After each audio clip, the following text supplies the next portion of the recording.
नमस्कार दोस्तों, मैं हूं गणेश देवांगन और मेरे इस चैनल सिलाई क्लास में आप लोगों का स्वागत करता हूं। इससे पहले जो मैंने वीडियो बनाया था उसमें कटोरी ब्लाउज की कटिंग कैसे करना है पूरी डिटेल से स्टेप बाय स्टेप आप लोगों को बताया है। इस वीडियो में मैं आप लोगों को 4 डार्ट बेल्ट ब्लाउज की कटिंग कैसे करना है वो पूरी डिटेल से आप लोगों को बताऊंगा, तो वीडियो को कंटिन्यू और पूरा जरूर देखें। चैनल में नए हैं तो चैनल को सब्सक्राइब करके बेल आइकन के बटन को दबाएं, जिससे कि ऐसी लेटेस्ट वीडियो की अपडेट आप लोगों को मिलती रहे। कुछ सब्सक्राइबरों को कमेंट्स आया है कि सर इसकी स्टिचिंग भी बताइए। तो देखिए, मैं अभी step by step her type के ब्लाउज की कटिंग बताऊंगा, उसके बाद मैं स्टिचिंग का वीडियो अलग से बनाऊंगा। ऐसा नहीं रहेगा कि मैं 10 मिनट की वीडियो में पूरी स्टिचिंग बता दूं, उसको भी मैं पूरी डिटेल से आप लोगों को बताऊंगा। ये इसीलिए आप लोग मेरे चैनल में बने रहिए, मैं बहुत ही जल्दी स्टिचिंग का भी वीडियो अपने चैनल में अपलोड करूंगा। तो चलिए अब लेट ना करते हुए वीडियो में आते हैं। देखिए, मैं अभी आपको 4 डार्ट बेल्ट ब्लाउज की कटिंग बताऊंगा। इसी मेजरमेंट से मैंने पहले जो वीडियो बनाया था उसमें कटोरी ब्लाउज की कटिंग कैसे करना है वो बताया था। तो देखिए, सबसे पहले बताना चाहूंगा, ये जो नाप है ये सिले हुए ब्लाउज से लिया हुआ नाप है, यानी कि रेडी ब्लाउज से लिया हुआ नाप है। इसकी वजह से हमें इसमें कोई भी लूजिंग नहीं देंगे। चलिए पहले तो हम ब्लाउज के मेजरमेंट को समझ लेते हैं, क्योंकि ब्लाउज कटिंग करने से पहले हमें मेजरमेंट को समझना बहुत जरूरी है। ब्लाउज की लंबाई 14 इंच है, शोल्डर इसका है 9 इंच, सीना है 30 इंच, कमर है 26 इंच, सामने गला 6 इंच, पीछे गला 10 इंच, आस्तीन की जो लंबाई है वो 5 इंच है, और गोलाई जिसको हम डंडगेर भी बोलते हैं, मोहरी भी बोलते हैं, वो है इसका 4.5। अगर हम इसका फुल बोलेंगे राउंड तो ये होगा 9 इंच। और आर्म होल दोस्तों, ये आर्म होल आस्तीन का आर्म होल है, ब्लाउज का नहीं, ध्यान रखेंगे चीज को। देखिए, पहले तो मैंने ये कपड़ा ले लिया है। आप लोगों से एक चीज कहना चाहूंगा कि जब भी आप ब्लाउज की कटिंग करते हैं तो पहले पेपर में कटिंग करिए, उसके बाद सभी मार्जिन ऐड करके कपड़े में कटिंग करिए। ये कपड़ा हमारा 70 पॉइंट है और इसका जो पन्ना है यानी कि इसकी चौड़ाई जो है वो ज़्यादा है। मैं इसमें बैक पार्ट की कटिंग पहले करूंगा, तो उसके लिए देखिए मैंने फोल्डिंग वाला हिस्सा देखिए इधर रखूं और ये इस साइड मैंने कोर वाला हिस्सा रखा है, ध्यान रखेंगे इस चीज़ को। अब देखिए, पहले तो हम इसमें नीचे में सीधी लकीर खींच लेते हैं, क्योंकि कपड़ा जो होता है वो कभी भी सीधा नहीं होता, तो हम इसको सीधा लकीर खींच लेंगे। उसके बाद देखिए, ब्लाउज की लंबाई है 14 इंच, तो मैं इसमें 1 इंच प्लस करके यानी कि 15 इंच में इसको मैं ड्रा करूंगा। देखिए, 1 इंच इसमें सिलाई मार्जिन है, करीब करीब कुछ कम ½ इंच नीचे दबता है, और वैसे ही इसके शोल्डर में दबता है, ध्यान रखेंगे चीज को। अब देखिए, इसके शोल्डर में आएंगे तो शोल्डर इसका 9 है, तो 9 का हाफ कितना हो जाएगा 4.5 इंच, 4.5 इंच। अब यहाँ पर भी 4.5 इंच, इसे भी हम स्केल से सीधा खींच लेंगे। स्केल से ही आप सीधे इधर खींचिए, क्योंकि जितनी अच्छी फिनिशिंग से आप कटिंग करेंगे उतनी फिनिशिंग से आप स्टिचिंग भी करेंगे। अब देखिए, इसमें गले का फैलाव, तो देखिए कुछ लोगों का कहना यह होता है कि गले का फैलाव ज़्यादा रखने से हमारा कंधा गिरता है, तो ऐसा कुछ भी नहीं है। आप शोल्डर की कटिंग सही तरीके से करेंगे, पाइपिंग सही तरीके से लगाएंगे, तो कभी भी आपका कंधा शोल्डर नहीं गिरेगा, ध्यान रखेंगे। मैं इसमें 2.5 इंच में गले का फैलाव ले रहा हूँ। देखिए, फिर से कहना चाहूँगा मैं आपको कि गले का फैलाव से कोई भी लेन देन नहीं है कंधा गिरने का। और आज की डेट में सभी कस्टमरों की डिमांड यही रहती है कि हमें गला फैला हुआ यानी कि ब्रॉड चाहिए। आप चाहे तो उसको 2.25 में भी इसका फैलाव ले सकते हैं, कोई भी प्रॉब्लम आपको नहीं होगी। पीछे गला है 10 इंच, तो मैं इसमें ½ इंच यानी कि 10.5 इंच में मैं इसको ड्रा कर रहा हूँ। और देखिए, इसको मैं गोल ले रहा हूँ। आप चाहे तो अपने पसंद के अकॉर्डिंग आप गले का शेप ले सकते हैं, स्क्वायर ले सकते हैं, मटका गला ले सकते हैं, वी ले सकते हैं, जो आपको पसंद है वो ले सकते हैं। अब आते हैं इसके आर्म होल में, तो देखिए मैं इसका आर्म होल ले रहा हूँ 5 इंच में, क्योंकि छोटे साइज का ब्लाउज है ये। देखिए, मैं आप लोगों को एक चीज़ बताना चाहूँगा, अभी मैं लाइन से 30 इंच ब्लाउज की कटिंग अभी मैंने 4 डार्ट का बता रहा हूँ बेल्ट वाला, इसके बाद सादा ब्लाउज की बताऊँगा 4 डार्ट में, फिर सिंगल डार्ट में बताऊँगा, फिर प्रिंसेस कट में बताऊँगा, फिर सब्यसाची में, मद्रास कट में। उसके बाद मैं स्टिचिंग का भी वीडियो बताऊँगा, जिसमें आपको पूरे स्टेप बाय स्टेप यानी कि पहले सामने का पार्ट को हमको किस प्रकार से जोड़ना रहता है, क्या गलती हम उसमें करते हैं, सभी चीज़ों को मैं बहुत ही डिटेल से आप लोगों को बताऊँगा। तो इस चैनल में आप लोग बने रहिए। अब आते हैं इसके सीना में, तो सीना हमारा 30 इंच है, तो 30 इंच का 1/4 होगा 7.5 इंच, और 1.5 इंच मैं इसमें मार्जिन ले रहा हूँ। वैसी कमर में, कमर 26 इंच है हमारा, तो 26 इंच का 1/4 हो जाएगा 6.5। 1 इंच जो बैक में डाट पड़ता है उसके लिए, और 1.5 इंच जैसे हमने सीना में लिया है वैसे ही हम नीचे भी मार्जिन 1.5 इंच का ले रहे हैं। देखिए ये जो मार्जिन है ये इन केस ब्लाउज का भी हमारा टाइट होता है तो ढीला करने के काम आता है। और देखिए जितना हमको सीना में हम मार्जिन लेंगे उतना कमर में भी मार्जिन हमको लेना है। अब देखिए ये हमारा बैक पार्ट है तो यहाँ पर से मैं इसको 1.5 इंच में टाइट इसको अभी ड्रा कर लेता हूँ, ये ऐसे। अब सामने पार्ट के लिए 1 इंच में यहाँ पर ड्रा कर लीजिए, मेजरमेंट कर लीजिए कितना है 2 इंच, इस साइड भी आप 2 इंच में, और यहीं पर से आप इसको लाके ऐसा मिला लीजिए। तो देखिए ये बैक पार्ट हो गया, ये सामने पार्ट का गहराई हो गया। तो देखिए ये तो बहुत आसान तरीके से मैंने आप लोगों को इतना बता दिया कि ये बैक पार्ट का हमको ड्रा कैसे करना है। तो चलिए अब इसको मैं कटिंग कर लेता हूँ।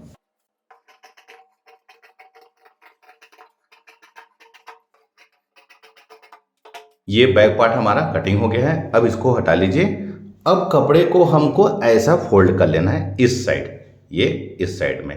अब देखिए हम जो बैक पार्ट की जो कटिंग की थी उसको यहाँ पर रख लेना है ऐसे, और ये जैसा है दोस्तों, ये जैसा है इसको हमको एज इट इज कॉपी कर लेना है। ध्यान रखिए कॉपी यानी कि इसको छाप लेंगे, साधारण शब्द में बोले तो।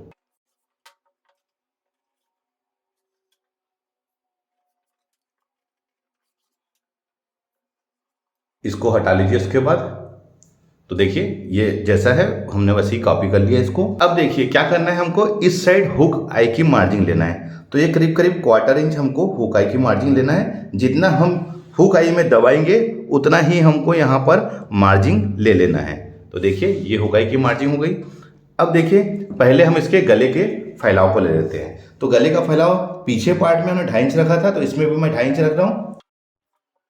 सामने गला 6 इंच है तो मैं इसमें 6.5 में ड्रा कर रहा हूँ। इतना होने के बाद अब क्या करना है, तो सबसे पहले हमें सामने पार्ट की इसमें गहराई ले लेना है। तो मैं इसमें सामने की गहराई ले लेता हूँ। ये सामने पार्ट की गहराई हो गई। अब देखिए इसको हमको ऊपर से इसका बस्ट पॉइंट लेना है। तो देखिए 30 इंच को हमको 4 से भाग देना है, तो ये होगा हमारा 7.5 इंच। 7.5 इंच में हमको 1 इंच प्लस कर लेना है, तो ये हो जाएगा हमारा 8.5 इंच। उसके बाद उसमें 1/2 इंच हमको सिलाई मार्जिन ऐड कर लेना है। 9 इंच में हमको यहाँ निशान लगा लेना है, ये ऐसे, क्योंकि हमने इसमें 1.5 इंच प्लस कर लिया है, क्योंकि 1/2 इंच इसमें हमारी सिलाई मार्जिन है। कहाँ, शोल्डर की, ध्यान रखेंगे। तो ऊपर से इसका मेन बस्ट का जो पॉइंट है वो होगा हमारा 9 इंच में इसकी बस्ट पॉइंट होगी। अब क्या करना है दोस्तों, इसमें अब बेल्ट का भी निशान लगा लेते हैं। तो देखिए ये 4 डॉट बेल्ट वाला ब्लाउज है, तो मैं इसमें 2.5 इंच में यहाँ पर निशान लगा रहा हूँ। देखिए अगर कटोरी वाला ब्लाउज होता दोस्तों तो हम इसको 2 इंच में लगाते, लेकिन ये 4 डॉट बेल्ट ब्लाउज है तो मैं इसमें 2.5 इंच में लगा रहा हूँ। ध्यान रखेंगे कि कटोरी वाले में 2 इंच में लगाना है और 4 डॉट बेल्ट ब्लाउज में 2.5 इंच। अब देखिए अब इसकी दूरी निकालनी है, तो उसका भी बहुत आसान तरीका है। जो भी सीना है उसका 10वां हिस्सा हमको उसका दूरी रहेगी, तो ये होगा हमारा 3 इंच। तो 3 इंच में यहाँ पर निशान लगा लीजिए और यहाँ पर भी आप 3 इंच में ऐसा निशान लगा लीजिए। अब इसे भी मैं स्केल से सीधा खींच लेता हूँ, ये।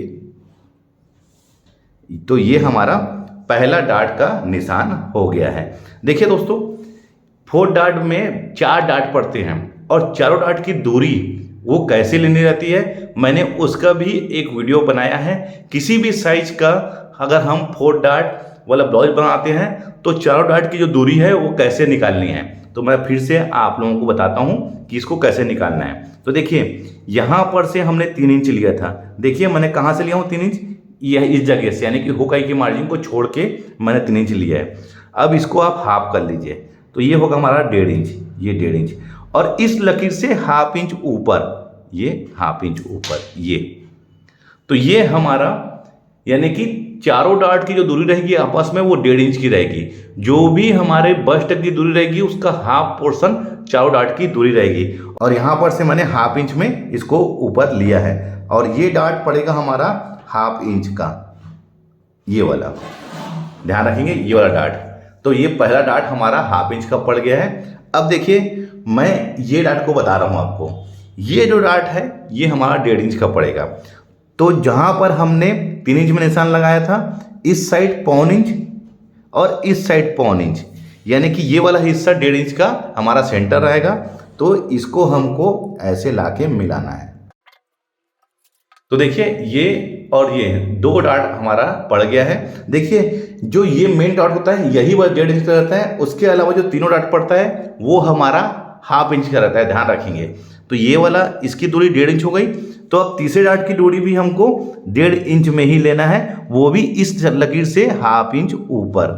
ये देखिए ये हमारा थर्ड डॉट पड़ गया है। और यहाँ पर जहाँ पर हमने बेल्ट टर्मिनेशन लगाया था उससे 1 इंच ऊपर यहाँ पर, अब इसे भी हमको ½ इंच का ही डॉट लेना है, ध्यान रखेंगे ½ इंच का ही ये भी डॉट रहेगा। देखिए ये डॉट को छोड़ के बाकी जितने भी डॉट पड़ेंगे वो हमारा ½ इंच का रहेगा, ध्यान रखेंगे इस बात को। 3 डॉट हो चुका है। अब देखिए इसका चौथा डॉट कैसे लगाना है, तो आप स्केल को ऐसे रख लीजिए। देखिए ये वाला हिस्सा, और यहाँ पर जहाँ से इससे 1.5 इंच में जहाँ पर निशान आए यहाँ पर आ रहा है, तो हमको इधर ये ऐसे 1.5 इंच में, ये देखिए यानी कि इस लकीर से ये वाला चीज से ये आके मिलनी चाहिए, ये ऐसे सीधा। ध्यान रखेंगे जो हमारा चौथा डॉट पड़ेगा वो यहाँ से इसका सीधा मिलना चाहिए, लेकिन इनकी सबकी आपस की दूरी हमारी 1.5 इंच की होनी चाहिए। ध्यान रखेंगे आपस की जो दूरी है चारों डॉट की वो 1.5 इंच की रहनी चाहिए। तो देखिए ये हमारा चारों डॉट का निशान पड़ गया है, लेकिन अब हम इसको डायरेक्ट कटिंग कर लेंगे। तो ये डॉट जो है पड़ने के बाद ये वाला पार्ट हमारा छोटा हो जाएगा, तो हमको इसकी मार्जिन ऐड करनी है। तो देखिए उसका मैं बहुत आसान तरीका बता रहा हूँ। ये 1.5 इंच को हमको यहाँ पर बढ़ा लेना है, क्योंकि ये डॉट पड़ेगा, ये 1.5 इंच को हमने बढ़ा लिया है। अब इसको यहाँ से मेजरमेंट कर लीजिए कितना है, 11.25 इंच। तो यहाँ पर भी आप ऐसे 11.25 इंच में यहाँ पर निशान ऐसे लगा सकते हैं, ये ऐसे। तो देखिए ये 1.5 इंच को हमने यहाँ पर प्लस कर लिया है, तो ये सभी डॉट का ये मार्जिन इसमें ऐड हो गया है। देखिए ये 1.5 इंच में सभी डॉट का मार्जिन हमारा ऐड हो गया है। क्या है, जब हम स्टिच करेंगे तो बैक पार्ट को देखिए, ये हमारा बैक पार्ट है, यहाँ पर डॉट लगाने के बाद हम ये सारे डॉट को लगा के बैक पार्ट के अकॉर्डिंग इसको मेजरमेंट कर लेंगे। उसके बाद जो हिस्सा हमारा इधर से बढ़ेगा हम उसको काट के अलग कर लेंगे। देखिए मैं आपको स्टिचिंग में ये सब चीज़ बताऊंगा, तो आप लोग अभी कटिंग में फोकस करिए कि मैं किस तरीके से इसको कटिंग कर रहा हूँ। तो देखिए ये तो हमारा सभी मार्जिन इसमें डॉट का ऐड हो गया है, यानी कि जितना भी डॉट का जो मार्जिन है वो इसमें एडजस्ट हो गया है ये वाले में। अब इसमें बेल्ट में निशान लगाना है, तो यहाँ पर से आप 1 इंच में ऐसा लेके इसको ऐसा हल्का सा राउंड शेप लाते हुए यहाँ पर मिला लीजिए। तो देखिए ये हमारा बेल्ट का भी एक शेप रेडी हो गया है। तो देखिए ये तो सभी चीज़ हमारा इसमें हमने मार्जिन ऐड कर लिया है, लेकिन अभी हम इसमें बेल्ट में मार्जिन ऐड नहीं किए हैं। तो ध्यान रखेंगे 4 डॉट बेल्ट ब्लाउज में आपको नीचे से 1 इंच, आप ये नीचे से 1 इंच में आप इसको सीधा रखकर खींच लीजिए। यही 1 इंच बेल्ट का हमारा मार्जिन होगा। मैं बता देता हूँ आपको कैसे। ½ इंच इस साइड दबेगा और ½ इंच इस साइड दबेगा। ध्यान रखेंगे दोनों साइड का ½ इंच करके ये हमारा 1 इंच हो जाएगा, इस बात का ध्यान रखिए। तो देखिए ये तो हमारा सभी चीज़ अब इसमें मार्जिन ऐड हो चुका है। तो चलिए इसको मैं कट कर लेता हूँ, लेकिन अभी मैं इसको डॉट गहराई को सामने पार्ट की कटिंग नहीं करूँगा। मैं उसको कैसे कटिंग करना है अभी आप लोगों को बताऊँगा। पहले हम इसको कटिंग कर लेते हैं।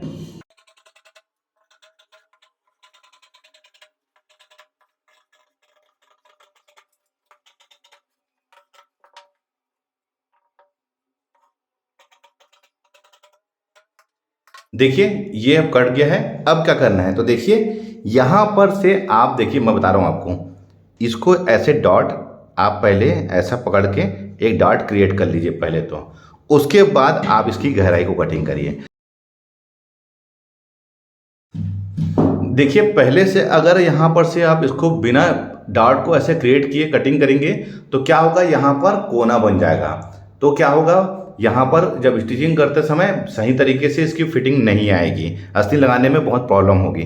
तो आप जब भी इसकी गहराई कटिंग करिए तो यहाँ पर इसको ऐसा डार्ट को पहले थोड़ा सा पकड़ के क्रिएट कर लीजिए एक डार्ट के माफिक, उसके बाद कटिंग करिए। तो देखिए मैं आप लोगों को दिखाना चाहूँगा, ये हमारा सामने का पार्ट है।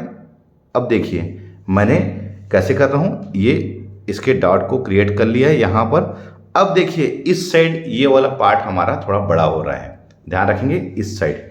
तो क्या है, ये डॉट जब पड़ेगा इस साइड से भी ये, तो ये यहाँ पर आके ऐसा बराबर हो जाएगा, ध्यान रखेंगे इस चीज़ को। और मान लो कहीं ऐसा इस साइड से नहीं बढ़ेगा या बढ़ता है तो स्टिचिंग करने समय हम नीचे के साइड में बेल्ट को जोड़ने के बाद हम इसको बराबर नाप के इस साइड से कटिंग कर सकते हैं। ध्यान रखेंगे मैंने जैसे बताया है उसी तरीके से आपको कटिंग करना है और स्टिचिंग करना है। तो देखिए ये मैंने सामने का जो पार्ट की कटिंग कैसे करना है बिल्कुल डिटेल से आप लोगों को बता दिया है। आप इसी तरीके से सामने पार्ट की कटिंग कैसे करना है आपको इसी तरीके से कटिंग करना है, कोई भी इसमें और ऐड नहीं करना है मार्जिंग, बिल्कुल इसी तरीके से आप कटिंग कर लीजिए। तो देखिए ये तो सामने पार्ट की हमारी कटिंग हो गई है। अब देखिए हम इसके आस्तीन में आते हैं, तो हटा लेता हूँ मैं। अब देखिए आस्तीन के लिए आप 4 फोल्ड में ऐसा फोल्ड कर लीजिए। देखिए 4 फोल्ड है, ये 1 2 और 2 वाला हिस्सा ये, यानी कि 3 और 4। अब आस्तीन के लिए यहाँ पर सीधी लकीर ऐसा खींच लीजिए। ये हमारे मोड़ पट्टी है, यानी कि ये तुरपाई वाला हिस्सा जहाँ पर ये मुड़ जाएगा। आस्तीन की लंबाई 5 इंच है, तो मैं 5.5 इंच में इसको ड्रा कर रहा हूँ। सीधी लकीर खींच लीजिए। आस्तीन का जो आर्म होल होगा 3.5 में होगा। देखिए यही आर्म होल होता है दोस्तों जहाँ पर हम इसको मेजरमेंट करते हैं, तो इसे भी आप स्केल से सीधा खींच लीजिए। आस्तीन का जो आर्म होल है वो 5.5 इंच, 1.5 इंच इसमें मार्जिन, क्योंकि 1.5 इंच हम सीना और कमर में भी रखे हैं। 4.5 इंच इसकी मोहरी है गोलाई, इसमें भी 1.5 इंच मार्जिन, और इसे भी हम स्केल से सीधा खींच लेते हैं। आपको इसी तरीके से ही आस्तीन की कटिंग करना है। अब 5.5 इंच में इस साइड भी निशान लगा लेंगे, इसे भी बॉक्स बना लेंगे। ध्यान रख से वीडियो को देखना है। वैसे मैंने आस्तीन की कटिंग कैसे करना है उसका एक अलग से वीडियो बनाया हुआ है, अगर आपने नहीं देखा है तो वो देख सकते हैं। 5.5 का हाफ हो जाएगा 3.25 इंच, यहाँ पर भी 3.25 इंच में इसे भी बॉक्स बना लेंगे। अब देखिए इन दोनों का फिर से हमको हाफ निकालना है, तो इसको आप ऐसा टेप को करके ये हाफ निकाल लीजिए, इसे भी बॉक्स बना लेंगे। और इनका भी हाफ ले लीजिए, तो 3.5 इंच का हाफ हो जाएगा 2.25, और यहाँ पर भी 2.25, और यहाँ से सीधी लकीर खींच के इसको बॉक्स बना लेंगे। और यहाँ से हम इस साइड में देखिए, मैं आपको अभी बिना फ्रेंच कर्व से आप लोगों को बता रहा हूँ। अस्थिर ये यहाँ से आपको यहाँ पर लाके मिलाना है, उसके बाद इसको इस साइड से ये ऐसे, ध्यान रखेंगे ये ऐसे, इसको मैंने यहाँ पर लाके मिलाया है, और फिर इसको राउंड शेप ऐसे लेते हुए यहाँ पर लाके मिलाया है। यहाँ से आप मेजरमेंट कर लीजिए इसको 2 इंच में, ये 2 इंच में। अब सेकंड बॉक्स का जहाँ पर हमने खींचा है यहाँ पर लाके इसको ऐसे मिला लीजिए, ये ऐसे, और वैसी इस साइड से भी ऐसे। तो देखिए ये आस्तीन का एक शेप रेडी हो गया है। मैं इससे पहले वीडियो में इसको फ्रेंच कर्व से कैसे करना है कटिंग वो बताया था, अभी मैंने हाथ से इसको कर लिया है। अब इसको कटिंग कर लेते हैं।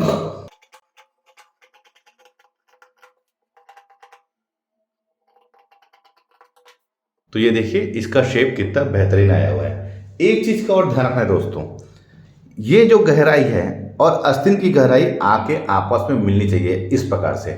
जब तक ये आके आपस में नहीं मिलेगा ये साइड की फिटिंग हमारी सही नहीं आएगी। बिल्कुल आपको इसी तरीके से आस्तीन के और 4 डॉट बेल्ट ब्लाउज की कटिंग करना है। उम्मीद करता हूँ यह वीडियो देखकर आप 4 डॉट बेल्ट ब्लाउज की कटिंग कैसे करना है सीख गए होंगे। वीडियो अच्छा लगा है तो लाइक का बटन दबाइए, वीडियो शेयर करें। मिलते हैं अपने किसी ऐसी जानकारी भरे वीडियो में, जब तक के लिए take care, thank you for watching, जय हिंद।